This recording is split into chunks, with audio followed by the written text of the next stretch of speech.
The legal battle surrounding Blake Lively and Justin Baldoni has taken another unexpected turn, and this latest development is raising serious questions about what might happen next in court.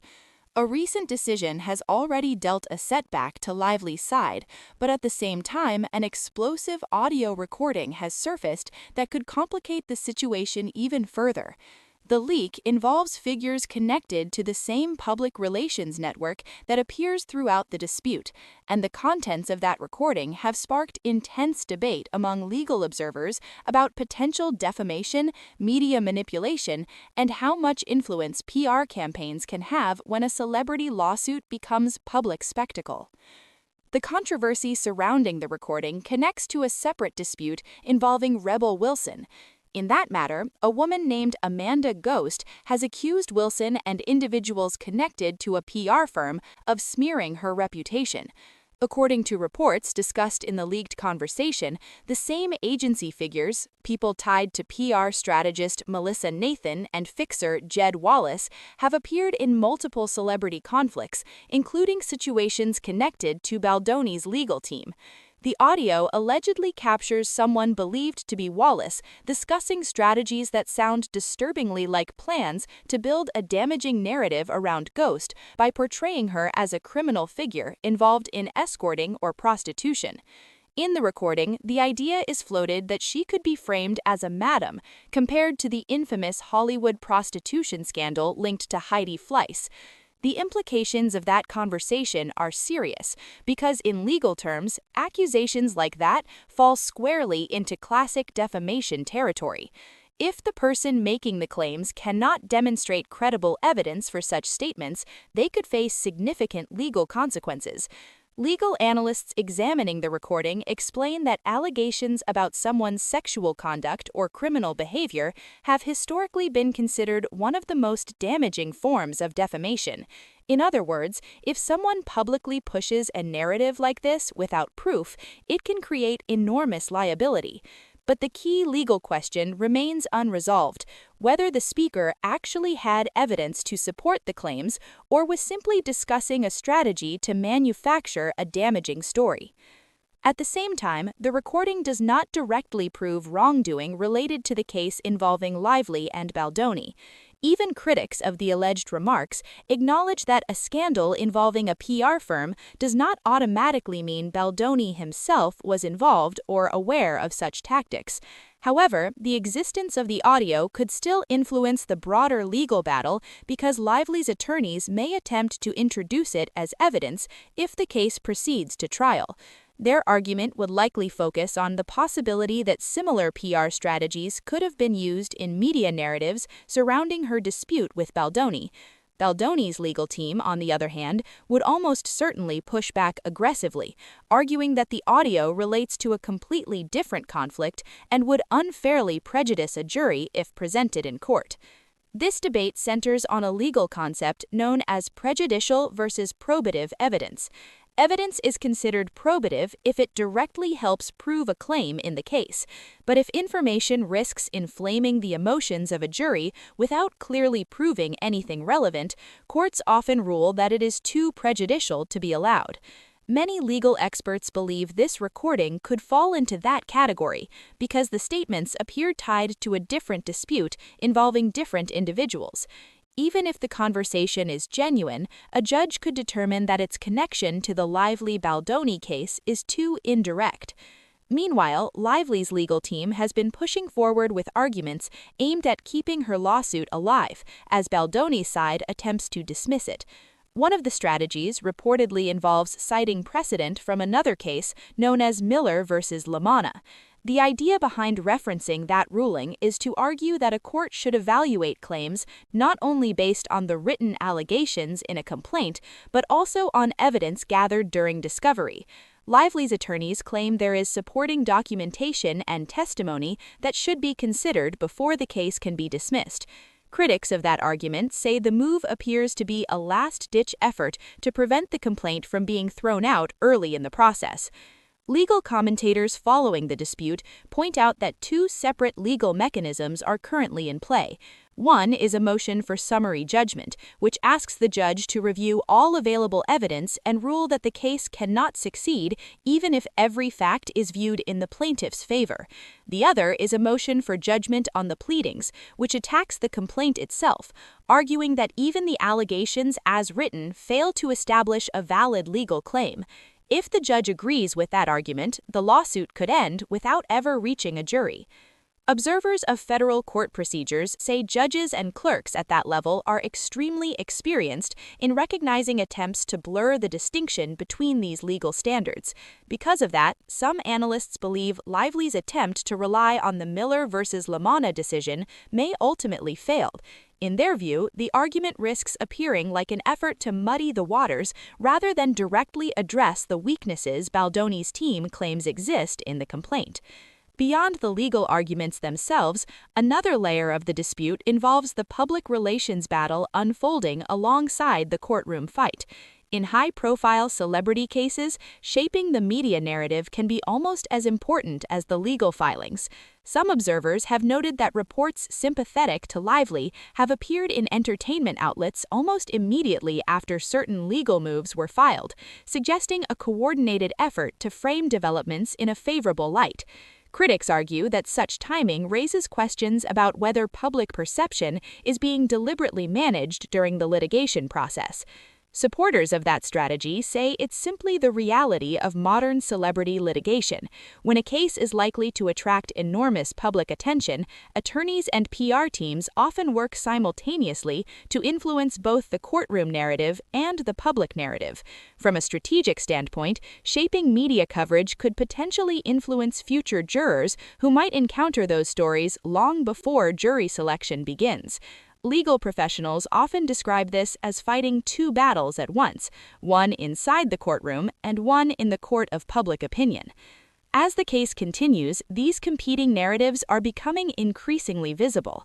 Photos of Lively and her husband appearing relaxed and publicly affectionate at events have circulated widely in entertainment media, while critics question whether such images undermine claims of serious professional harm.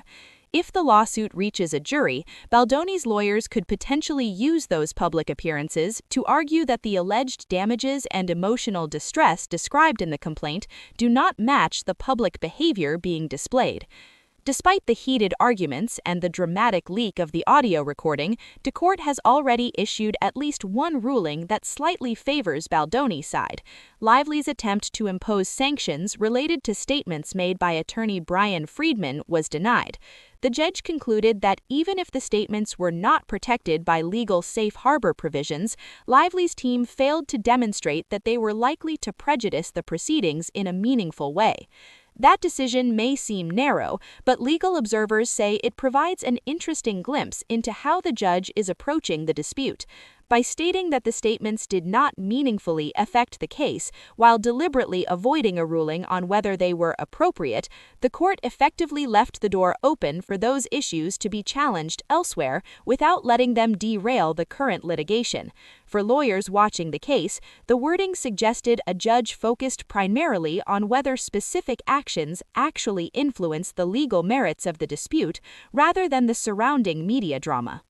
As the legal filings continue to unfold, the most recent court decision has given observers a clearer picture of how the judge overseeing the case is approaching the dispute. The denial of sanctions requested by Blake Lively against statements made by attorney Brian Friedman was particularly notable. The court essentially ruled that even if those comments were not necessarily protected under safe harbor legal rules, Lively's legal team failed to demonstrate that they were likely to materially influence or prejudice the outcome of the case. In practical terms, that meant the request for sanctions was rejected, giving a small procedural victory to the side representing Justin Baldoni. What stood out to many legal analysts wasn't simply the denial itself, but the wording the judge used. By stating that the court was assuming without deciding whether Friedman's remarks were protected, the judge intentionally avoided ruling on the legality or appropriateness of those statements. This type of phrasing is often used strategically in federal courts.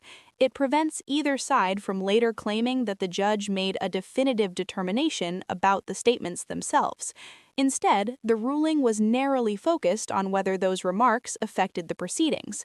According to legal observers, that careful wording leaves open the possibility that the issue could be raised in a completely separate legal action if someone chooses to pursue it later. For attorneys studying the case, that detail suggests the judge is attempting to keep the proceedings tightly focused on the core legal questions, rather than allowing the case to spiral into a series of side battles about media statements and PR activity.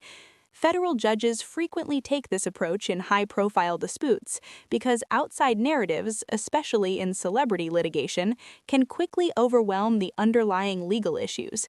By limiting the ruling to the question of whether the statements affected the case itself, the judge effectively signaled that courtroom decisions will be based on concrete legal standards rather than public controversy.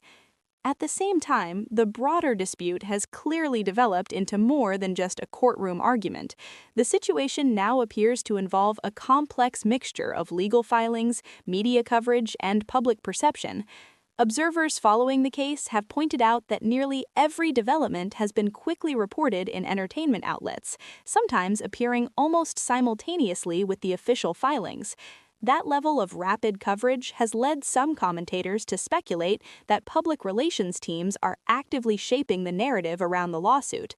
While this is common in celebrity disputes, it has drawn particular attention here because both sides appear to be fighting not only in court, but also in the headlines. Legal professionals often describe this dynamic as a dual-track conflict. One track is the legal strategy presented to the judge, which revolves around evidence, motions, and procedural rules. The other track is the public narrative, which unfolds through media reports, interviews, and carefully staged public appearances. Each of these tracks can indirectly influence the other.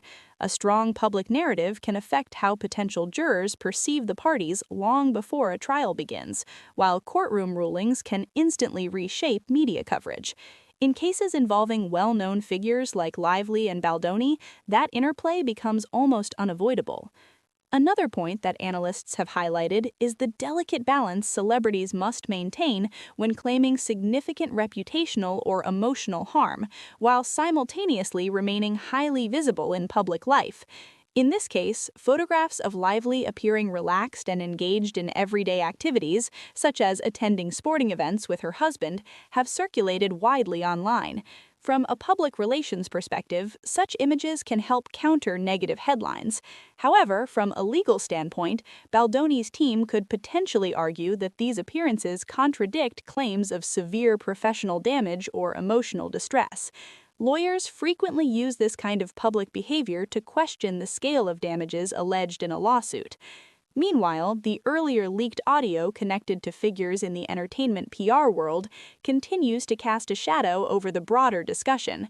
Although the recording relates to a separate dispute involving Rebel Wilson and allegations made by Amanda Ghost, its connection to individuals linked to Baldoni's professional network has made it impossible to ignore.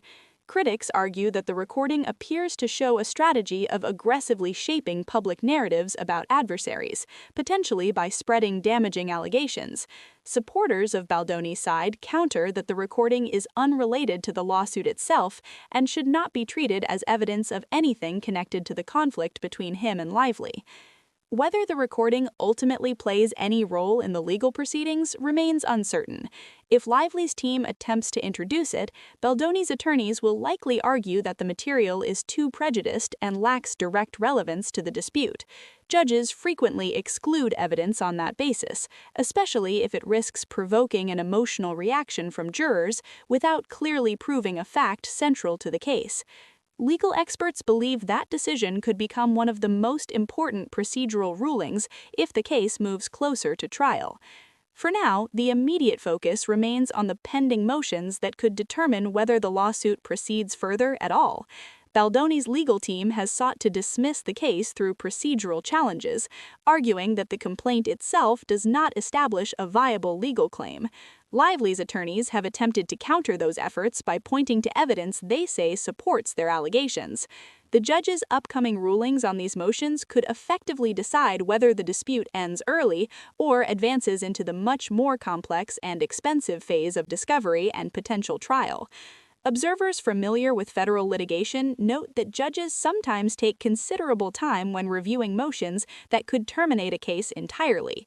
The reason is simple. Dismissing a lawsuit at an early stage is a significant step, and courts typically want to ensure that every argument has been carefully considered before issuing such a decision.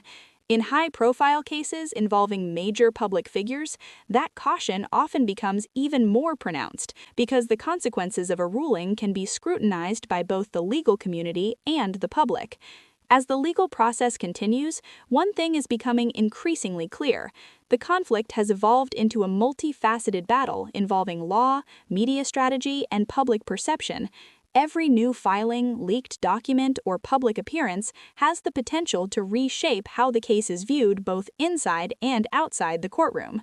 With motions still pending and the possibility of further evidence emerging, the next stage of the proceedings could determine whether this dispute fades quietly through procedural rulings or escalates into a full courtroom showdown watched closely by the entertainment industry and the public alike.